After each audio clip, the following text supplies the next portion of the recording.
Yo, yo, yo, we are back.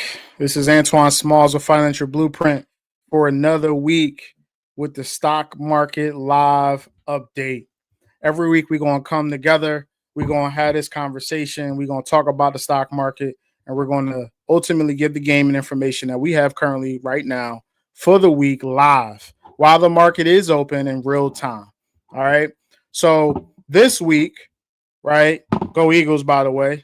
We are going to talk about three things. We got the 401k millionaires to talk about. If you work a regular 9-to-5 job, we're going to discuss how you can become a 401k millionaire and ultimately how the steps you need to take if you are not currently taking to start your 401k if you work for a company that offers one, right? Number two, Trump met with the best, well, arguably the best, but the biggest CEOs in the United States to talk about business and infrastructure within the United States and ultimately what they're going to do to put their money in to invest into this country, right? And we're going to have that discussion. And third but not least, last but not least, we have the unemployment rate report, the payroll report this morning in real time. This morning, 08:30, 8:30 in the morning. This morning, we got the payroll report, which will lean the Federal Reserve to lower or raise interest rates. Well, they're not going to raise, but if they can decide to keep interest rates that they currently are at right now or lower interest rates in about 2 weeks. All right. So first and foremost, let's talk 401k. And before we get into 401k millionaires and stuck money, let's talk about the average American. The average American right now has a regular job with a company that offers a 401k, retirement account, if you didn't know what a 401k is, right? So if you currently have a 401k, make sure that you at minimum are investing into that 401k with your income that you make at your job, right? So what you should be doing is going to your business, going to your company, your employer, and asking if they match to a certain percentage, right? A company match. So that company match would be 3 to 5%, depending on the company that you work for. If they offer anything, higher than 5%, that's amazing. Some people will do dollar for dollar up to 8%, or they'll do dollar for dollar up to 5%, and then 50% up to 8%, whatever. Ultimately, ensure that your company offers the company match and take advantage of that free money. It is you investing into your retirement, and ultimately the business and the employer that you work for is reinvesting into you, and you are going to grow money for your retirement long term.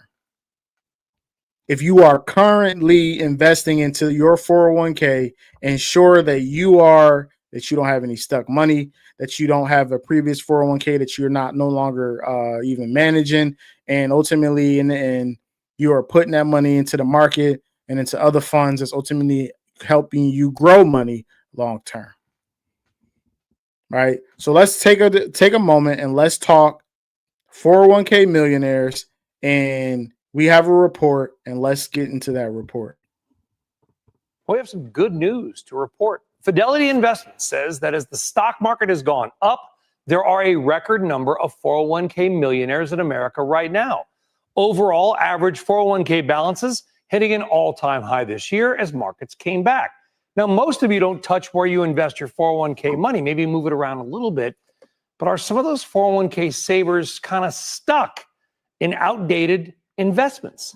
Sharon Epperson joining us now to explain and how to avoid what she will call stuck money. Sharon. Stuck money. Stuck money. I mean, it is. Sounds like a segment. Yeah. It's great news what we've seen, though. Looking at these 401k millionaires, 595,000 of them, a record high in the second quarter. Mm-hmm. The average balance up 8% from the previous quarter, $137,000 on average. But then the other part is 95% of the overall 401k investors didn't make any changes at all to their portfolios. That might have been fine if they were in a target date fund and it was, fulfilling their goals. But if they weren't, and they just had it there because that's the kind of what they've had for the last years and years and years, that's stuck money. So we're taking a look at this in real time. Fidelity is reporting that in the second quarter, 595,000 401k, new 401k millionaires just reporting this year. Hey, man, that's amazing. So 595,000 people have, crossed that threshold into over $1 million into their 401k, right? That's long-term wealth. That is retirement, ability to retire from your job, your current, employer, and ultimately live out a life for you and your loved one for the next 10 to 20 or 30 years, depending on how long you live on this earth. That is a blessing, right? And then on average, we have $137,000 average of their 401ks when it comes to their average balance. Again, 137,000 might not necessarily be a lot to some people, but to others that need this money to retire and ultimately continue to grow long term, that is another amazing stat to show that you got that on average, there's $137,000 balance within these 401k accounts. Amazing job, right? What she's going to mention about this last 95% have not changed their asset allocation. That basically could mean two things.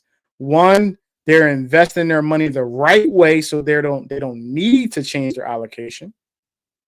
It's a possibility.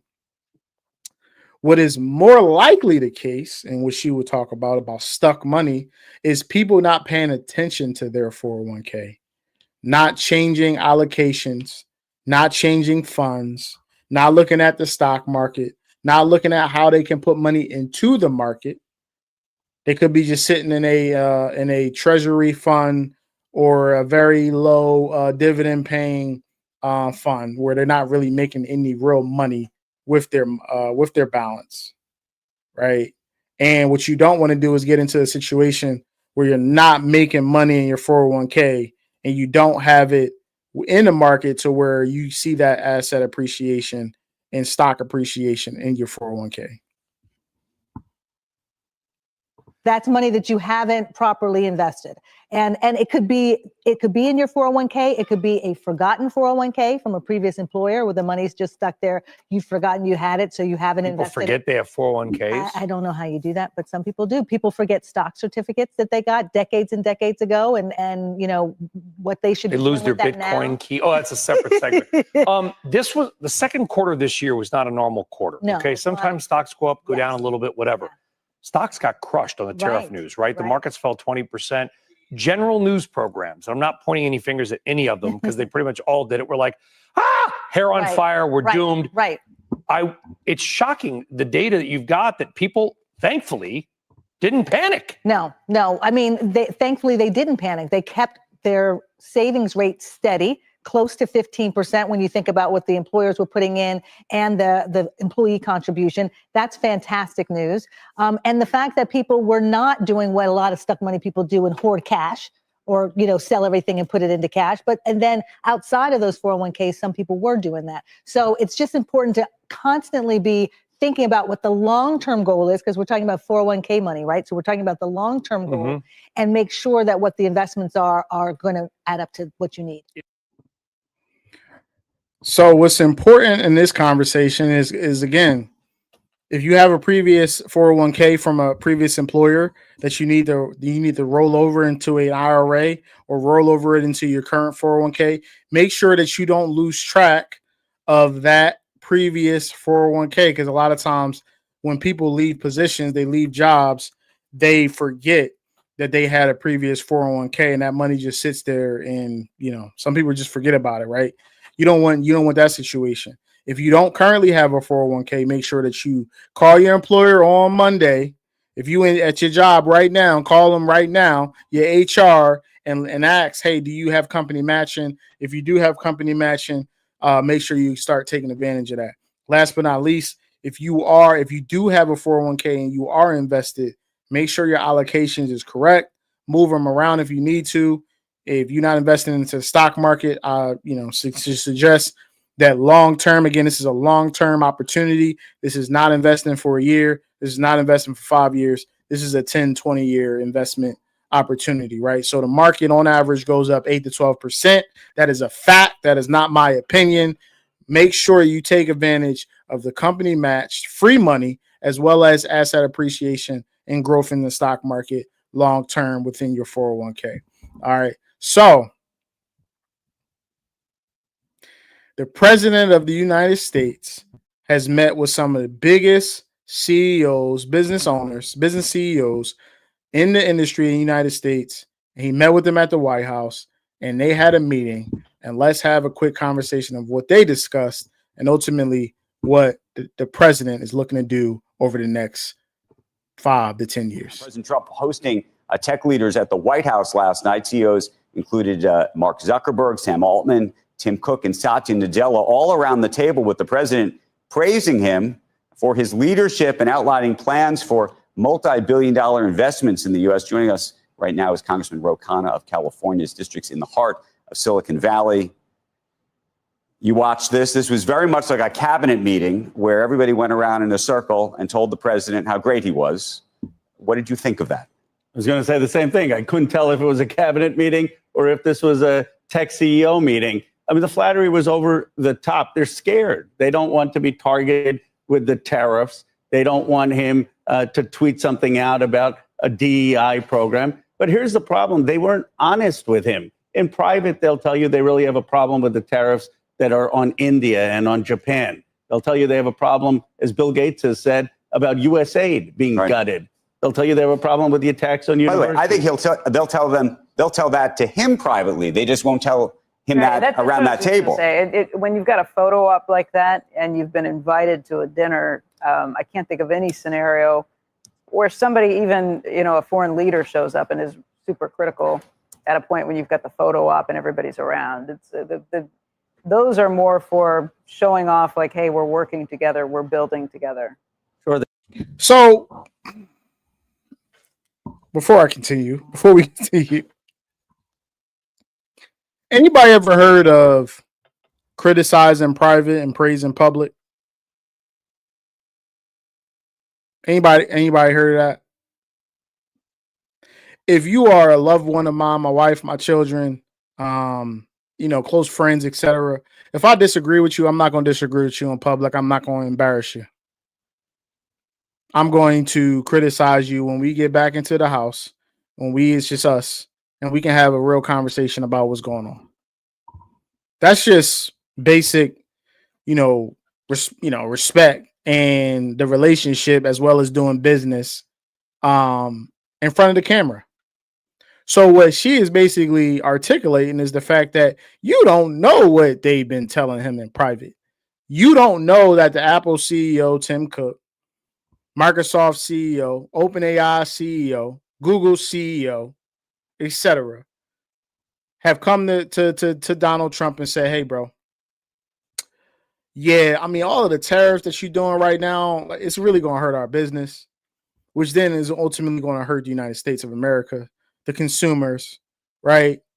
Like, so can we back off on some of this stuff? You don't think that billionaires have gone to Donald Trump and said, yo, I don't know if what you're doing right now is going to help us. You don't think that's a possibility?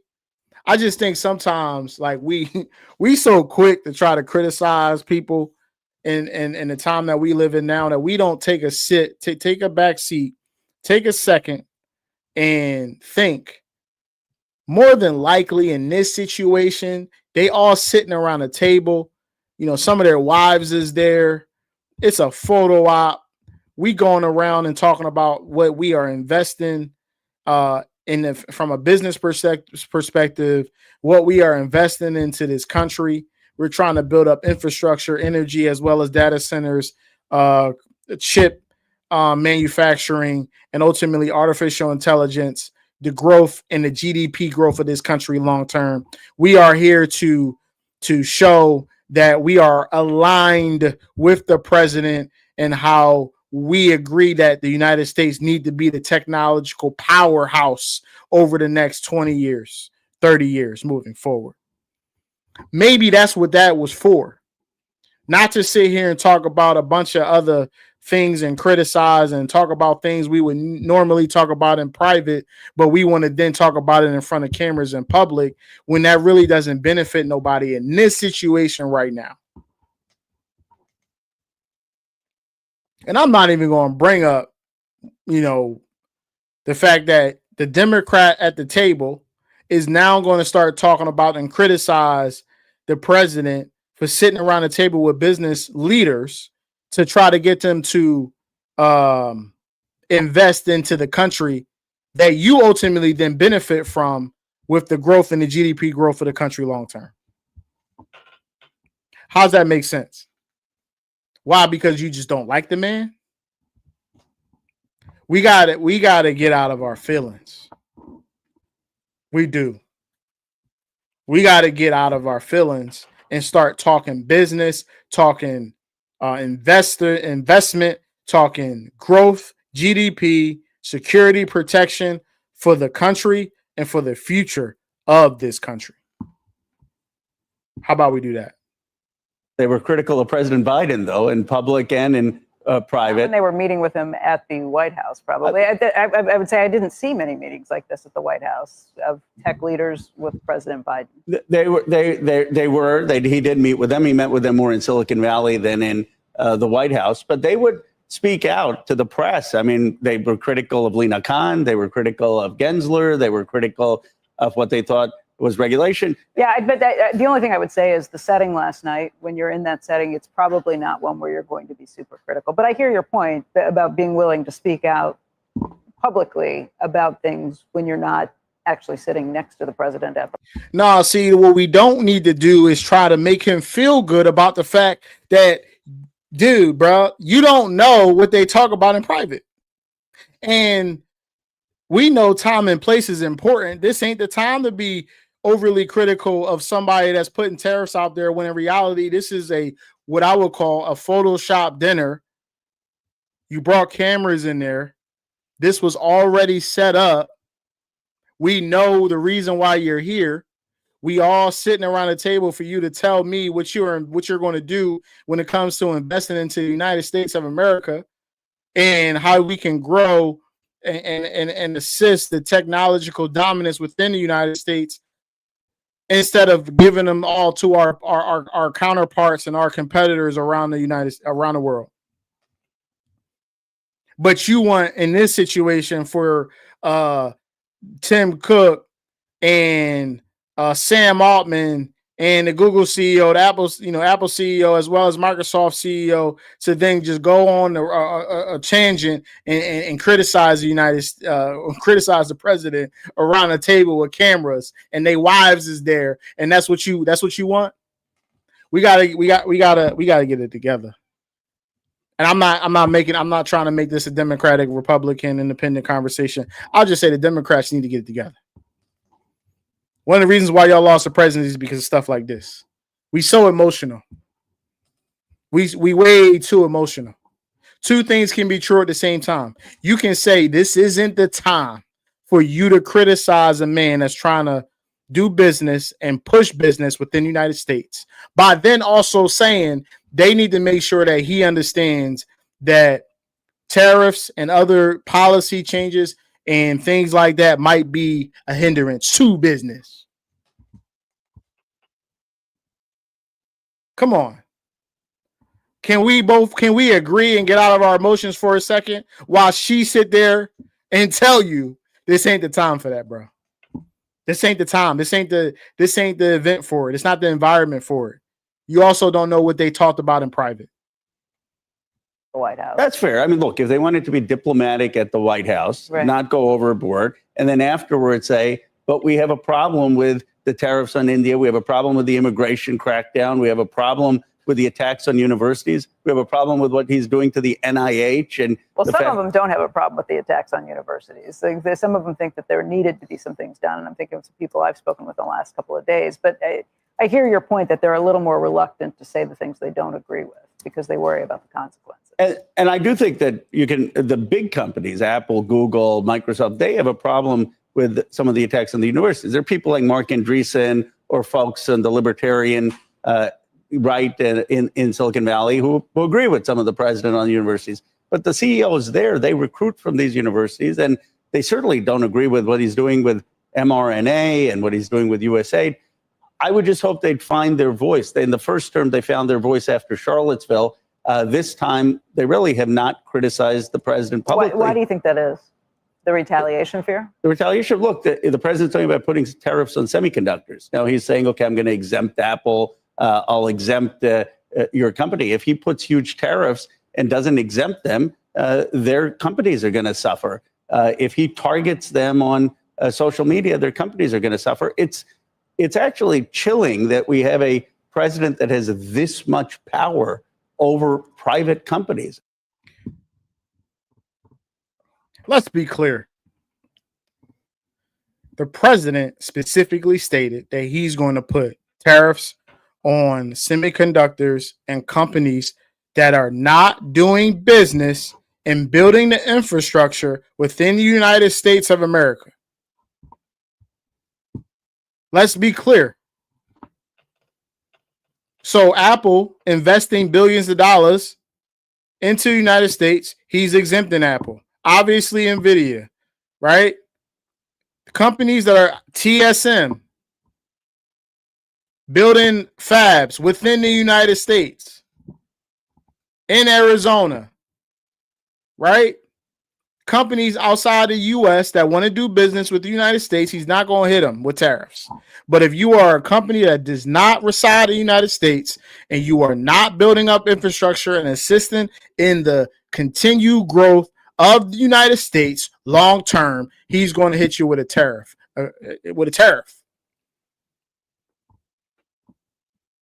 That's the truth here, right? Agree with him or not,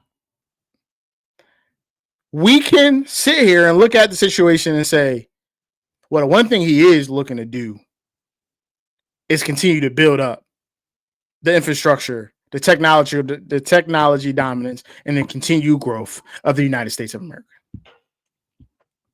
We can't dispute it. You can not like the man. You might disagree. You can't dispute that he's trying to push the country in a direction that is going to help the country long term. Let's get our feelings out of this and just look at the facts and see it for what it is. And you know what the most important thing of this right now is, that as an investor, and I'm looking at stocks and I'm looking at what to buy, it's very easy. Google, Microsoft, OpenAI when they come public, NVIDIA, Apple from a lesser standpoint if they can't get their AI play together, right? Amazon. I'm going to the best companies in the world, the ones that ultimately are going to invest into the United States, that ultimately will reap the benefits from the president of the United States, and business will be great, and investors in the stock market will make money. Isn't that why we here? Why are we investing in the stock market if that's not the goal? The goal is to make money. So take the information, stop being so emotional, like them or not, invest in the companies that ultimately do business well, make money, and propel the country forward when it comes to the growth and the GDP, ultimately long term. All right, so now we got the jobs report. Jobs report came out this morning, where we are looking at unemployment and the rate that we currently was at when it comes to unemployment. We are at 4.2%. And let's take a look at where unemployment is today as of this morning. Let's see what the unemployment rate is. We are just a few seconds away from that August employment number. Rick Stanzelia is standing by. He's been watching all of this as we get ready to go to this number. Rick, we're going to send it over to you. Wow, and the data is actually coming across the wires on time. Good job, BLS. Change in non-farm payrolls for the August jobs report, 22,000. 22,000. Interest rates started dropping long before this data was released. And last month, well, a subtle revision to 79,000. And if you look at the 2-month revision, thank goodness it's not minus 258,000 like it was last month. Comes out to minus 21,000. Of everybody, of course, is trying to find out what's going on with the unemployment rate. We'll do that next. The unemployment rate comes in at comes in at 4.3. 4.3. So it moved higher. Now, here's something interesting. What's the comp? We haven't had a rate that high going all the way back to 2021 when it was 4.5. So you could see that the way it dropped really was quite incredible. We went from 4.2 to 4.5 in November-October period of 2021. Now let's go at average hourly earnings up 0.3, very solid, very much as expected. If we look at year over year, 3.7, losing some steam. 3.8 was expected. 3.9 was in the rear view mirror. So 3.7, that would definitely take us back also to mid 2021 to find a comp there. Hours worked. Many people are counting on this to give them some early clues, thinking hours are going to drop a bit before people potentially get fired. There's two ways to look at it. Maybe you give your remaining people more hours before you hire people. I think it could go either way. It comes in at 34.2.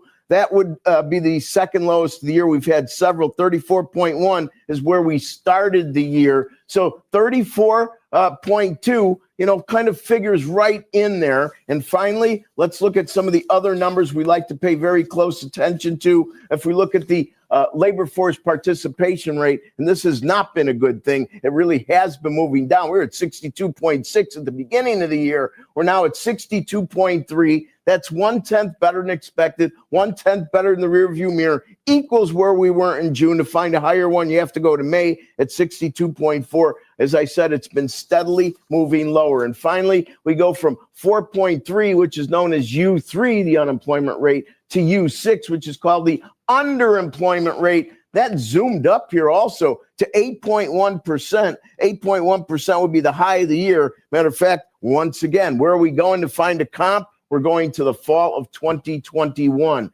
Interest rates, when about 5 minutes in front of the number, we're hovering around 4.13 and a 10. They got down as low as what looks like on the chart, 4.09. We're currently hovering at 4.11. Maybe the best bit of information I could toss out there is we closed at 4.23 last week, and the low close of the year is like 3.9999. We'll call it 4%. That's what everyone's going to be watching, not only on an intraday basis, but more importantly, on a closing basis. And once again, I don't care how soft the data is, debt and deficits may weigh in on if we can actually close under that very key level. Back to the panel. It's important that we understand the gravity of that report that we just seen. The most important part of that report was the unemployment rate just went up from 4.2% to 4.3%. 4.3% is the highest unemployment rate going back to 2021.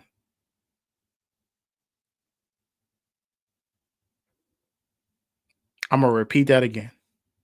4.3% is the highest unemployment rate going back to 2021. What does that mean? Why is that important?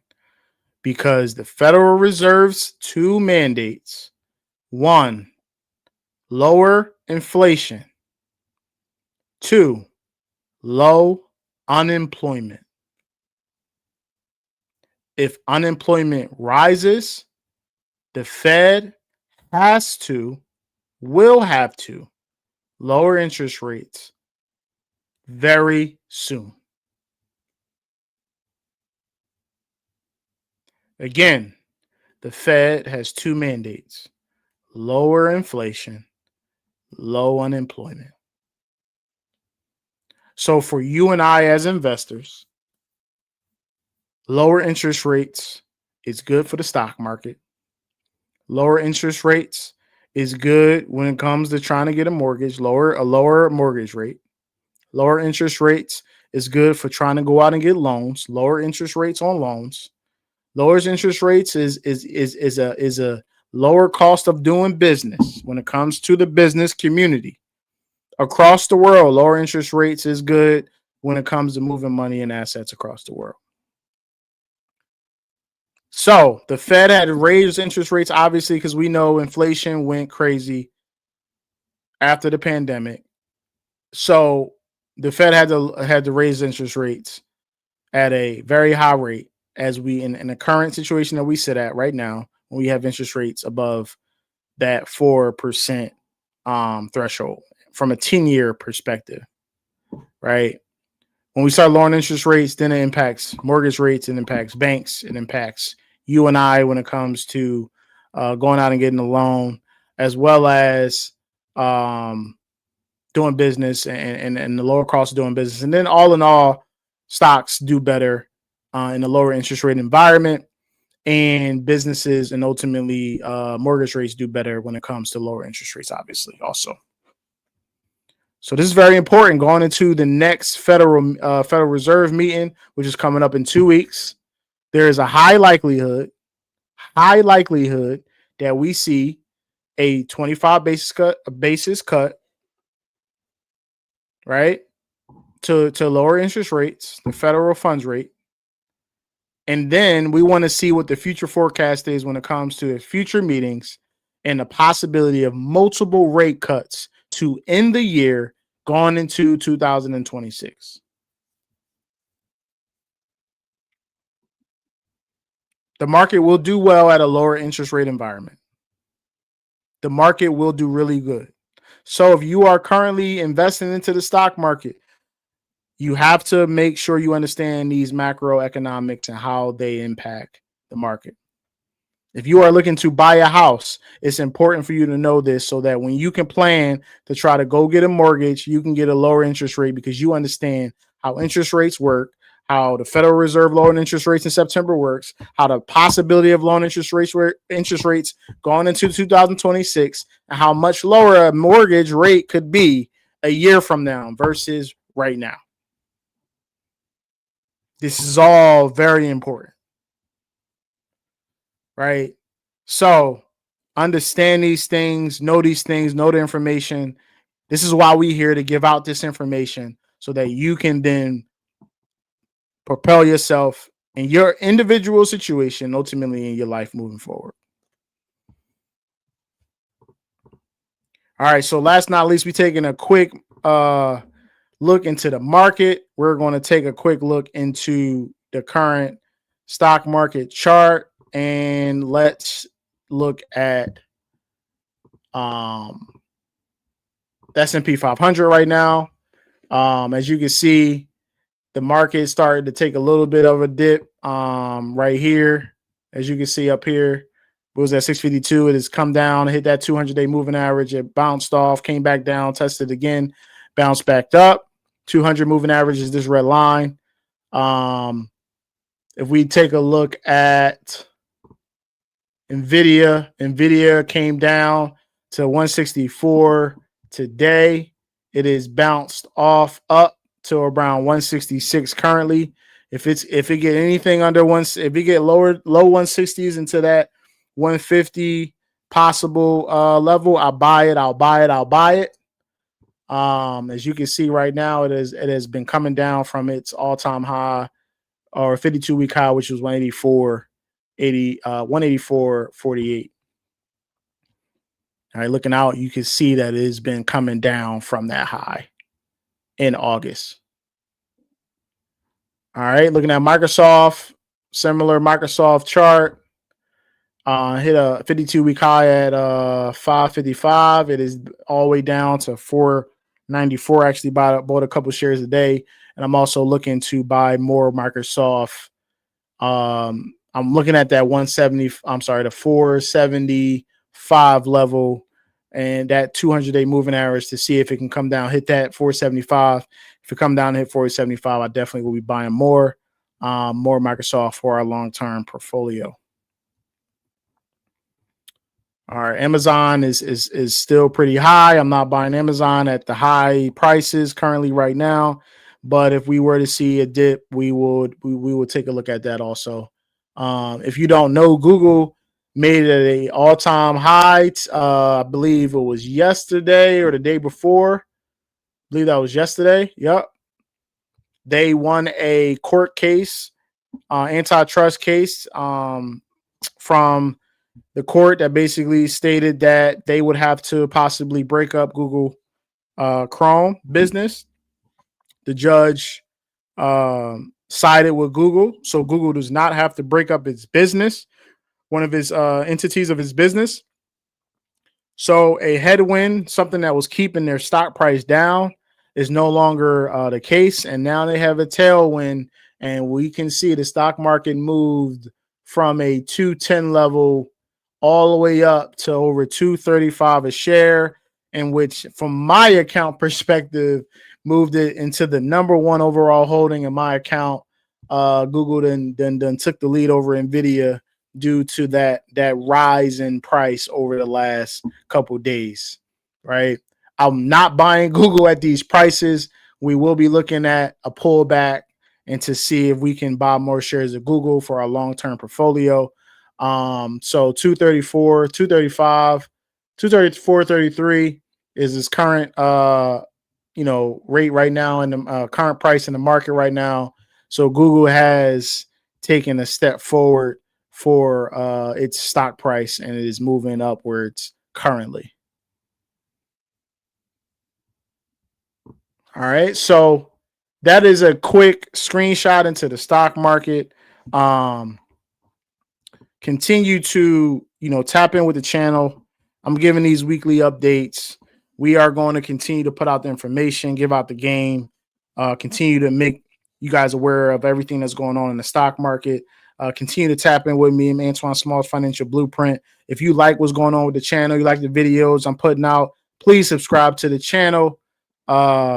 Hit a like button for the YouTube algorithm. Share this content with someone that needs to hear it. And let's continue to progress ourselves in this financial journey. As I continue to say over and over and over again, invest, invest, invest, invest, invest. Stock market, businesses, Bitcoin, real estate, invest, invest, invest. It's Antoine Smalls. I'm out. I'll talk to y'all next week. Peace.